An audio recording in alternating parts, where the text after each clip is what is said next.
Ladies and gentlemen, we're looking at standard deductions and itemized deductions when filing your tax returns, and we're going to get into what they are and exactly how to deal with them. So, first of all, the difference is the standard deductions lowers your income by one solid fixed amount.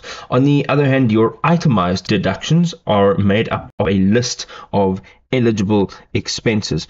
Now, having a look at some of the standard deductions, and if you need to know a little bit more, you can go up over here and you can dial in your standard deductions or itemized deductions, and you can find out a little bit more about it on the TurboTax website.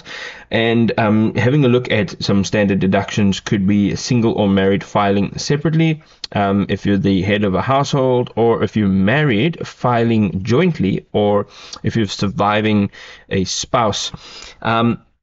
Having a look more at the common itemized deductions, it could be mortgage interest, it could be a property tax, and it could be charitable contributions. So if you're having a look over here on this website, turbotaxonline.intuit, you can see over here we can have a look at some of the deductions and credits. You'll see over here, once you hit start, you'll be able to go through the process of making sure that you know what the difference between the standard and the itemized deductions are, and then you can file your tax returns accordingly.